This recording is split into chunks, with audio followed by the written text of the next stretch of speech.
Rádio Piauí.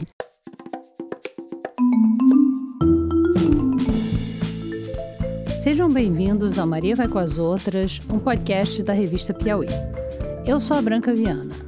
O tema do episódio de hoje é: por que homem pode, de uma hora para outra, decidir fazer algumas coisas e mulher precisa de toda uma preparação para fazer essas mesmas coisas? Por exemplo, uma mulher resolve sair de casa à meia-noite porque quer ir comer um pão na chapa na padaria da esquina. Não pode, ela tem que pensar se é perigoso, se não é, se tem alguém para ir com ela. Não, o homem resolve comer o pão na chapa na hora que ele quiser, ele pode ir lá, vai, come o pão na chapa e volta. A mulher quer ir ao jogo de futebol ver o time dela jogar. Complica. Ela tem que ver se é seguro, se não é, se tem alguém para ir com ela, porque se ela for sozinha pode ter problema. Ou então a mulher resolve que ela quer ser candidata a algum cargo político. Também, mais uma vez, precisa de toda uma preparação, precisa de apoio, tem que aprender. E o homem não, resolve que quer ser candidato, vai lá e se candidata, ou acorda e diz: hoje eu vou ao jogo, e vai ao jogo. Então hoje a gente vai conversar com uma estrategista política. O que a gente percebeu é que a gente só conseguia vender pesquisa para homens. Então, assim, quem a gente conseguia prospectar eram homens brancos, que já são caciques de partido, ou enfim, que já têm dinheiro. Então, é assim, a cara do Congresso hoje era exatamente o nosso público, né? E a gente percebeu, caramba, a gente tá aí usando o nosso conhecimento para ajudar a manter o status quo. E com uma torcedora do Palmeiras. Com 5 anos eu fui pro estádio a primeira vez. Então é uma coisa que eu não sei explicar quando foi, mas meu pai nunca me obrigou, porque eu sou menina. Então não era uma obrigação minha gostar de futebol. O episódio de hoje é exatamente sobre essas decisões que elas têm que tomar e por que é mais complicado para elas do que é para os homens. Bom, meu nome é Karin Verwurt, eu tenho 28 anos, eu sou cientista política, né, de profissão. Eu sou presidente e cofundadora do Elas no Poder, que é uma ONG que trabalha com formação política de mulheres, e sou sócia fundadora da Methods Inteligência de Dados, que é uma empresa de pesquisa de opinião pública e pesquisa de mercado. E na tua empresa você faz o quê? Então, a Methods é uma empresa privada, né? E a gente trabalha com pesquisas de opinião pública, vai desde política até opiniões mais sociais, a gente faz. E empresas para mercado privado. Então, se sua empresa quer fazer uma pesquisa interna com as pessoas que trabalham lá, ou se quer fazer uma pesquisa externa com clientes, a gente também faz. Mas o grande diferencial, assim, o que a gente mais trabalha são pesquisas orientadas para estratégia política. Então, é aquela qualitativas para orientar a estratégia de campanha, quantitativa para ver intenção de voto. Essas são as pesquisas que a gente mais faz hoje. E aí, por que você resolveu fundar também o Elas no Poder? Então, pois é, o Elas no Poder e a Methods tem histórias que começam muito juntas, porque eu conheci a Letícia em Brasília quando eu estava fazendo mestrado lá. A Letícia é? É minha sócia tanto no Elas quanto na Methods. E ela trabalhava numa grande empresa de comunicação que tem lá em Brasília e ela me contratava como freelancer para fazer as pesquisas, né, dessa empresa. Então eu ia lá e fazia tudo, coordenação, fazia análise de dados, fazia relatório. E um dia chamei ela para tomar um café.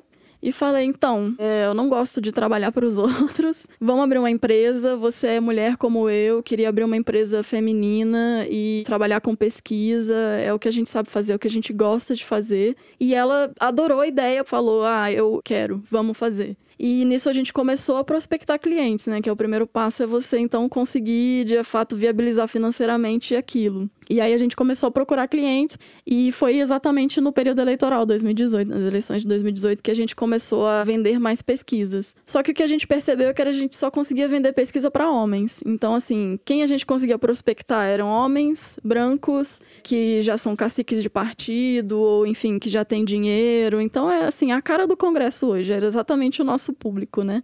E a gente percebeu, caramba, a gente tá aí usando o nosso conhecimento para ajudar a manter o status quo, para ajudar a manter o que já existe, porque são essas pessoas que têm acesso a serviços de inteligência para fazer campanhas eleitorais competitivas, inteligentes, baseadas em dados. E não tinha mulheres que procuravam você? Não tinha. Ou quando tinha, não tinha dinheiro para pagar, sabe? Porque é um serviço caro. Pesquisa tem custo de operação que é alto. Não tem como a gente nem fazer de graça. Não era nem porque a gente não queria. Era por uma impossibilidade financeira. E isso gerou uma crise pessoal mesmo, né? Na gente, enquanto mulheres e duas feministas, a gente pensou, caramba, a gente precisa fazer uma coisa em relação a isso. E nessa crise surgiu Elas no Poder. Então, por que a gente não faz um projeto mais ligado ao terceiro setor e não ao mercado, para entregar esses serviços para as mulheres que querem se eleger? E a gente tem um problema absurdo de falta de representação feminina na política brasileira. Então, vamos entregar esses serviços para elas e vamos ajudar nas campanhas delas, tornar as campanhas mais competitivas através de pesquisa, através da nosso conhecimento. Somos duas cientistas políticas e assim nasceu o Elas no Poder. E a gente foi levando o Elas no Poder junto com a Methods. Até hoje as duas coisas andam juntas, né, paralelas, mas os perfis são muito diferentes. A Methods continua atendendo aquele mesmo perfil de sempre, mas a gente tem o Elas no Poder para balancear as forças, né, que estão ali operando. E como é que é o público do Elas no Poder?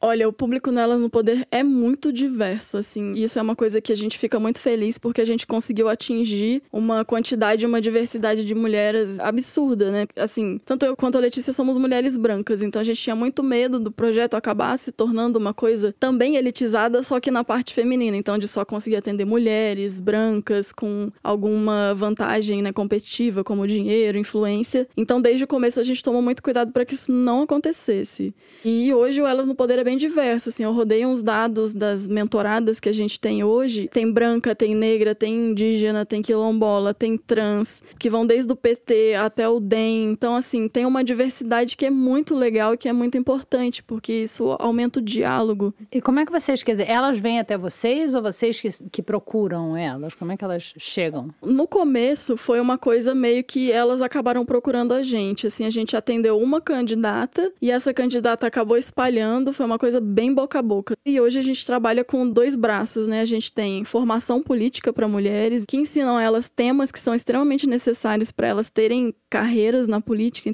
A gente fala sobre a pauta de gênero, né?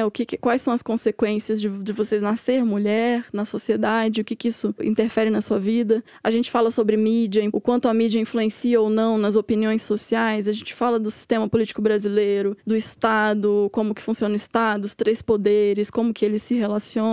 E a gente fala sobre campanha, né? Como começar uma carreira política. Que a gente viu que não tinha, assim, né? Em 2018 a gente viu que as mulheres, elas estavam muito despreparadas e os partidos não estavam fazendo esse papel de formação. As mulheres têm muito menos acesso a financiamento.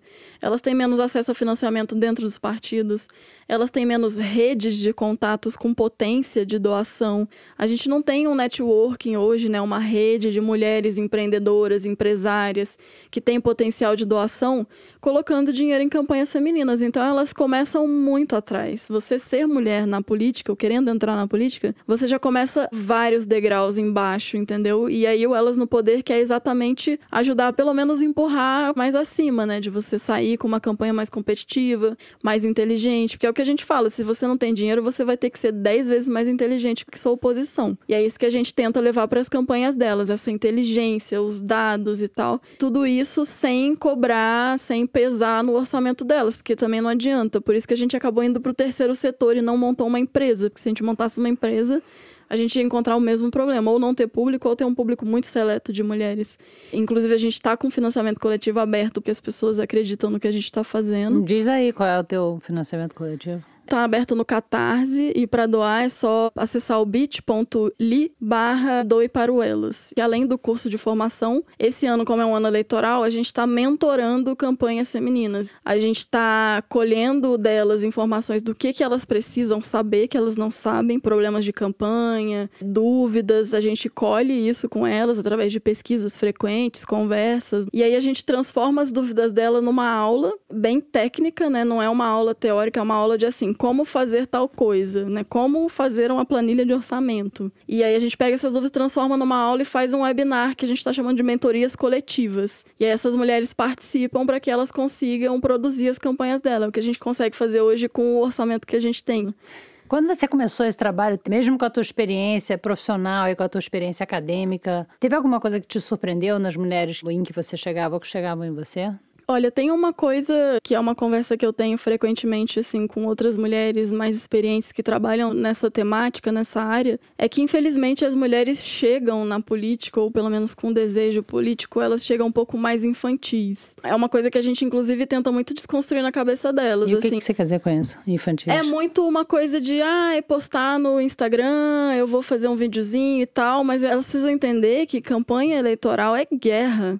Não é bonito. É guerra mesmo. Você tá competindo e tá competindo com peixe grande, com pessoas que às vezes têm muito mais potencial financeiro, entre outras coisas que você. Então você tem que ir pra vencer. Você tem que ir, assim, com sangue frio, com estratégia, com inteligência, porque é guerra. E as mulheres, eu acho que por elas terem ficado tanto tempo afastadas desse espaço, né, pela política não pertencer às mulheres por tantos anos, né, elas acabam entrando com uma visão muito irrealista do processo, né? De, visão ingênua. É, uma visão ingênua, assim, de, eu vou fazer uma campanha bonitinha e vai dar tudo certo. Não, ou não vai dar tudo certo. Eu tenho uma boa causa, então as Exato, pessoas vão me apoiar. acreditar, mas não é assim. Infelizmente, a política não funciona assim. E, na verdade, isso que você falou de guerra, as mulheres sofrem mais com isso também, né? Sofrem mais agressão. Muito, muito mais. As mulheres, elas sofrem diversas barreiras que os homens não sofrem, né? Primeiro, é uma barreira interna do psicológico. Isso foi uma coisa que também me surpreendeu muito trabalhando com mulheres, é o quanto elas não conseguem se enxergar nesse espaço. Por muitos momentos, o nosso trabalho, enquanto elas no poder, é um trabalho puramente psicológico, de assim, vai, continua, você consegue, você precisa, não para, porque a todo momento elas têm vontade de desistir. Porque não, eu acho que eu não consigo, eu não sou boa o suficiente, assim, isso é uma narrativa muito forte, que parece muito. E eu já trabalhei em campanhas masculinas e eles, em momento nenhum, falam que eles não são capazes ou que eles não merecem aquele espaço. É muito diferente. Se eles não conquistam aquele espaço, eles ainda falam, absurdo, eu merecia, eu tinha tudo pra estar lá. E as mulheres estão sempre, assim, se autocriticando, refletindo, não, eu não deveria. Então, assim, isso também me impactou muito, né? E aí a gente acaba tendo que fazer esse trabalho psicológico de impulsionar e falar, não, você consegue, vamos lá. Além das barreiras financeiras, como eu já falei. E elas se convencem? Vocês conseguem criar uma proteção antes delas se jogarem nisso? Essa coisa de criar uma rede é muito potente. Então, eu acho que um dos grandes trunfos do Elas no Poder é criar essa rede, não só de apoio, mas uma rede que ela tá vendo que ela não tá sozinha, que ela tem outras candidatas ali, que tem outras mulheres passando pelos mesmos problemas delas. Então, é por isso que no nosso curso a gente fala sobre gênero. A gente abre o curso falando sobre gênero, porque sim, ser mulher vai ter consequências diferentes na sua vida do que dos homens, e isso precisa ser falado. Quando a gente já abre o curso falando isso, falando, olha, você nasceu do gênero feminino, né? E isso vai te trazer isso, isso e isso. E tudo isso que eu tô te falando não é opinião minha, porque o que mais tem é estudo mostrando o quanto os estereótipos de gênero, eles afetam a vida do dia a dia da mulher. Quando a gente mostra pra elas que isso é real, não é imaginado, não é mimimi da cabeça delas, a gente mostra que tem dados sobre isso, elas enxergam outras possibilidades. Então, isso clareia a mente delas de uma forma que é muito bonita de ver. Porque a pessoa fica achando que tá louca, né? Que é só com ela, que as coisas acontecem. Exatamente, a gente sempre acha que a gente tá louca, porque é essa posição que a sociedade coloca, né? Se a gente reclama, a gente tá louca, se a gente não reclama é porque a gente gostou. De novo, né? Não tem como acertar.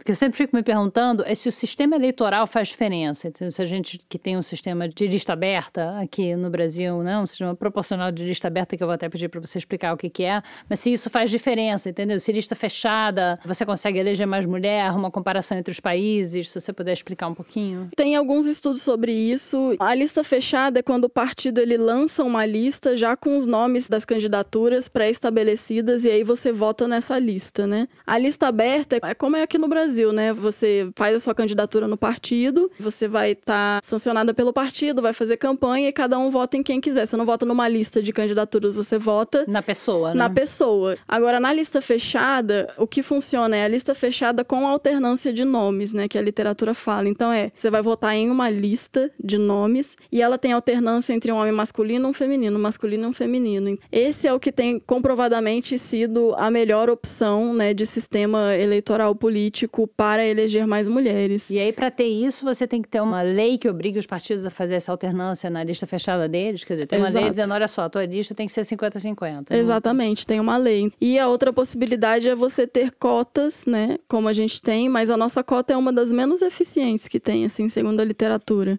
A cota mais eficiente seria cadeiras mesmo no Congresso. Hoje a gente tem cota de candidatura, então o partido tem que ter 30% de candidaturas femininas dentro do quadro de candidatos que ele vai soltar na lista aberta. Mas pode eleger zero. Mas pode eleger zero. A gente não tem uma cota de quantas mulheres têm que ser eleitas. Então, uma outra possibilidade é você colocar cota no Congresso. Então, a gente tem 513, então tantas têm que ser femininas. Então, essa é uma outra possibilidade, mas é uma pauta bem difícil de passar, né? Porque é isso, você dá a cota da candidatura, você não resolve o problema. Porque assim, beleza, a gente tem que ter 30% de candidatas mulheres. Mas em compensação, as candidatas não têm dinheiro, as candidatas enfrentam barreiras mais difíceis, a candidata não tem formação. Então, você só tá dando a candidatura para ela. Mas de resto, a competitividade dela é muito baixa em relação aos homens, né? Fico falando do dinheiro porque, assim, existe uma correlação muito clara entre dinheiro e voto, né? Na literatura da ciência política. Mais dinheiro é mais voto. Claro que tem como você fazer campanhas de baixo custo que conseguem vencer, mas são meio que exceções. Você tem que ter uma narrativa muito boa, uma história de vida muito potente, mas, no geral, o dinheiro é voto. Como as mulheres têm menos acesso a dinheiro, a possibilidade delas se elegerem é muito menor, porque, assim, exatamente, sem dinheiro eu não consigo contratar uma equipe profissional, eu não consigo contratar um marqueteiro, tem todas essas questões. E agora, para as próximas eleições, vocês têm pessoas que passaram pelo programa de vocês que vão se candidatar? O programa ainda está acontecendo, né? A gente tem hoje 346 mulheres inscritas no nosso programa de mentoria. A nossa primeira aula foi sobre financiamento de campanha, exatamente ensinando elas, olha, vocês precisam ter um orçamento e vocês precisam ter estratégias para conquistar esse orçamento. Porque não adianta só ter um orçamento, você tem que ter uma série de ações que você tem que fazer para conseguir esse dinheiro. Seja financiamento coletivo, jantar de arrecadação, almoço, reunião individual, enfim, a gente explicou para elas todos esses processos que elas podem usar para conseguir esse financiamento de campanha e como que cada um funciona, porque assim, cada uma dessas estratégias funciona melhor para algumas pessoas e não tanto para outras, então isso também é importante deixar claro, não adianta você lançar um financiamento coletivo se você não tem uma boa base de gente engajada que vai doar para você, ou tem uma narrativa muito forte que vai convencer as pessoas a te darem dinheiro, então cada estratégia encaixa melhor em cada campanha. E você tá achando que vai ter gente eleita?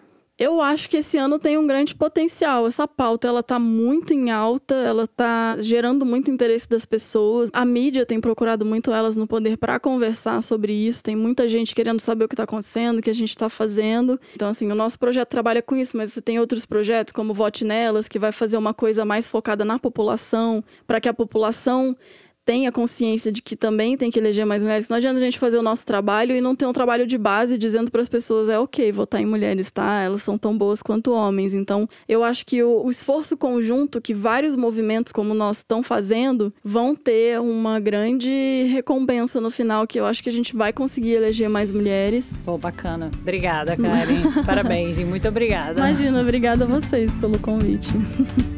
E agora, a nossa segunda convidada. Meu nome é Larissa Botelho, eu sou estudante de engenharia, estagiária de TI e uma das administradoras do Movimento Feminino Verdonas, que é um movimento feminino na torcida do Palmeiras. Como é que você começou a se interessar por futebol? É desde pequena que você gosta? Desde pequena. Assim, eu não sei explicar exatamente quando começou, mas eu sou filha de um palmeirense fanático. E meu pai sempre teve essa coisa, eu quero ter um filho menino pra ele me acompanhar com o futebol. Quando eu era pequena, uma das minhas primeiras palavras foi ameixa, que era Palmeiras. No meu vocabulário. Eu falava gol do Ameixa, papai. E eu não entendia muita coisa, assim. Era bem, sei lá, instintivo. O meu pai é taxista. E quando eu percebi que o meu pai, quando ele tava em casa, que eram momentos, assim, muito raros, porque ele trabalhava muito, e no final de semana ele não queria sair de casa, porque ele ficava no trânsito o dia inteiro, então, né, ficava em casa pra descansar. Ele assistia TV. E na TV ele só assistia futebol. E eu comecei a perceber aquilo, assim, putz, se eu prestar atenção nisso, se eu gostar disso, eu vou ter um assunto em comum com meu pai. Vai ser uma forma de aproveitar esse pouco tempo que eu tenho com meu pai de uma forma, sei lá, mais saudável, mais proveitosa mesmo, né?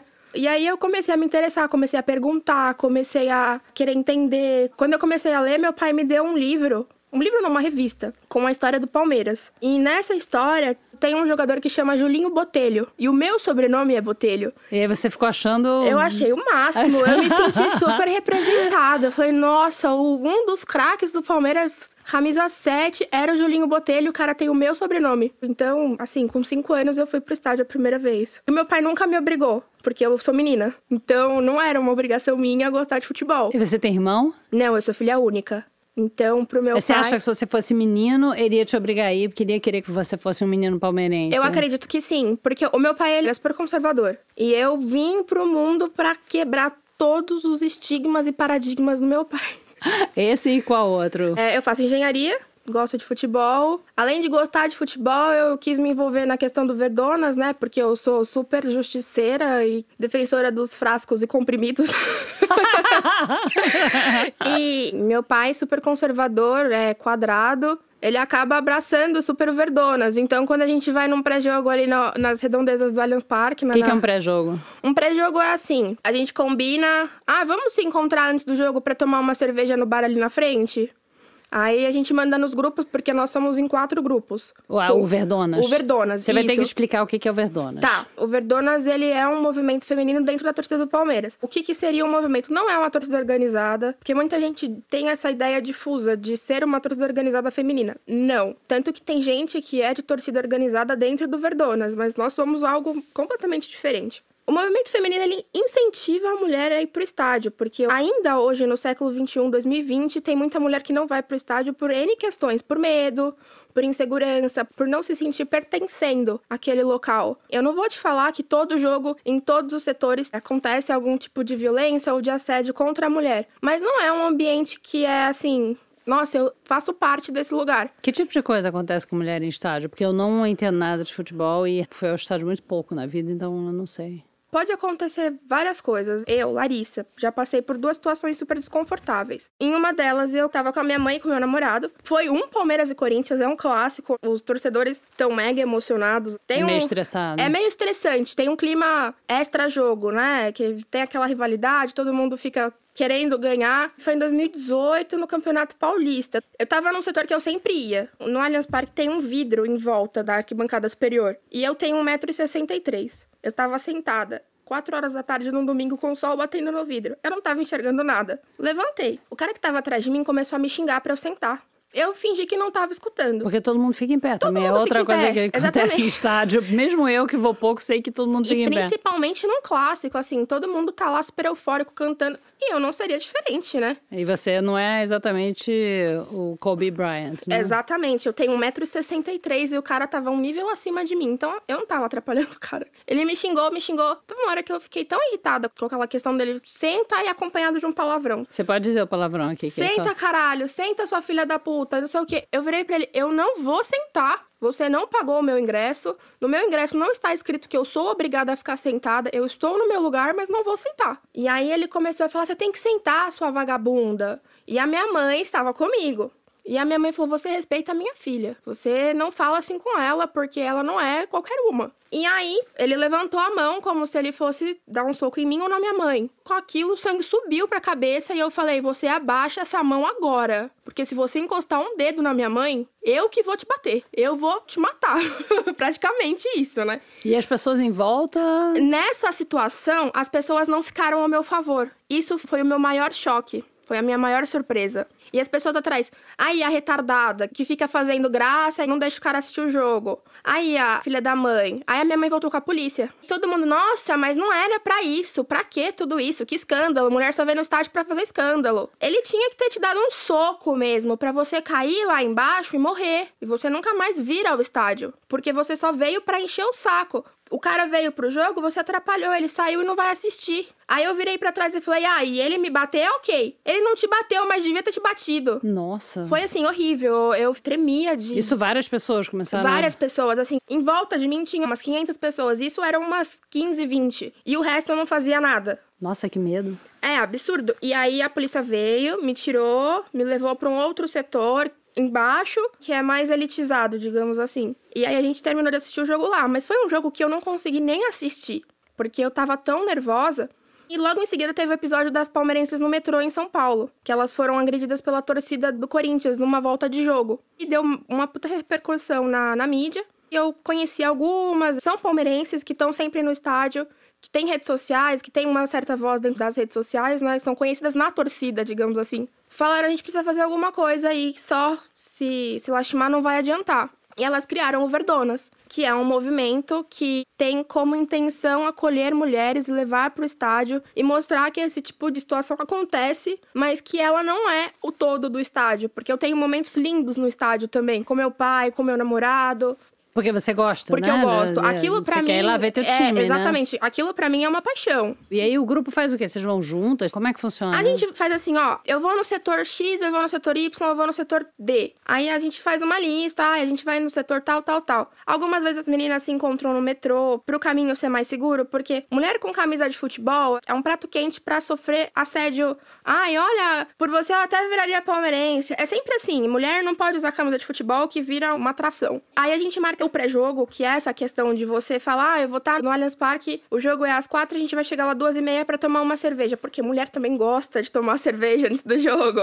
E a gente conversa, a gente acaba se conhecendo. Hoje já tem quase 2 anos de Verdonas, então a gente já criou uma certa amizade, né? Tem sempre as mesmas meninas que vão no mesmo setor. Então, fora do Verdonas, já tem algumas meninas que são super amigas, melhores amigas de infância que se conheceram ontem. Tem caso de uma mulher que era casada, o marido não deixava ir no estádio, ela se separou, através do Verdonas ela foi a primeira vez. E são 4 grupos no WhatsApp com mais ou menos 200 e poucas meninas, então só no WhatsApp são quase 1000 meninas que conversam. Todo mundo falando sobre o Palmeiras. Hoje, não só sobre o Palmeiras. A gente virou meio que amiga, né? Mas basicamente sobre o Palmeiras. E como é que funciona com as mulheres que trabalham em campos? Bandeirinha, por exemplo. Como é que é pra elas?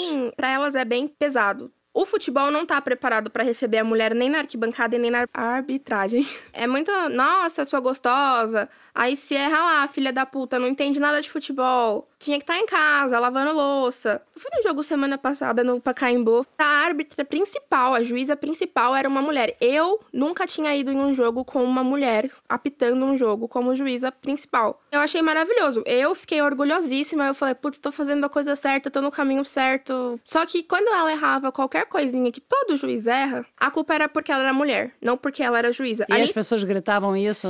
O tempo todo, assim, o jogo inteiro. Qualquer coisinha mínima. Ah lá, vagabunda. Ah lá, por que você não tá em casa lavando louça? Você tá me atrapalhando, você tá roubando Palmeiras. A gente xinga juiz, né? Torcedor xinga juiz o tempo inteiro, mas não com essa conotação. E quando xinga o juiz também fala, ah, seu corno, sua mulher tá na minha cama, não sei o que. É sempre... A culpa é sempre da mulher, né?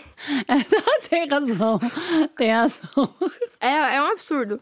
Ser torcedor é uma atividade muito difícil, porque você tem que escutar muita coisa e ficar quieta. Mas eu acho que a cultura do futebol tá mudando um pouco. Hoje eu vejo muito pai levando filha pequena pro estádio. Que na minha época de criança, o meu pai era basicamente o único que me levava. Agora, você também estuda engenharia, né? Você tá quase se formando? Isso, eu tô quase me formando. Eu tô no 9º semestre de 10. E engenharia também tem muito pouca mulher, né? Na minha sala, somos em 50, mais ou menos, e 4 meninas. Só 4 meninas? Só. Numa turma de 50? 50. E eu faço engenharia elétrica, que é um pouco mais masculina ainda. Então, na civil tem um pouco mais de menina, na produção tem mais ainda, mas na elétrica é bem escasso. E como é que é o clima lá?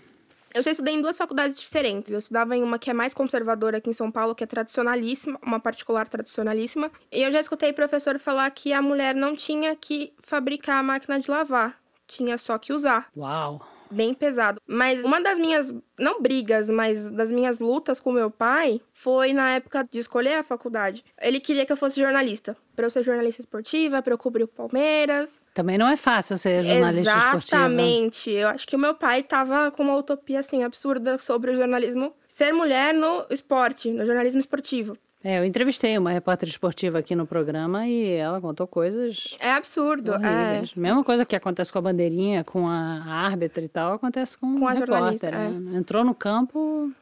Ser alvo. Não, as cheerleaders do Palmeiras nossa, queria que você estivesse lá na minha casa. Homem não pode ver mulher que vira a idade da pedra, né? Na engenharia, o meu pai tinha medo que eu sofresse preconceito no mercado de trabalho. Que você não conseguisse emprego por ser mulher. Exatamente. Certo. Eu tenho um tio que ele é engenheiro. Então, ele foi a minha referência para escolher a faculdade. Ele me inspirou a chegar onde eu cheguei, porque ele veio de uma família muito pobre, estudou numa faculdade particular que é super renomada.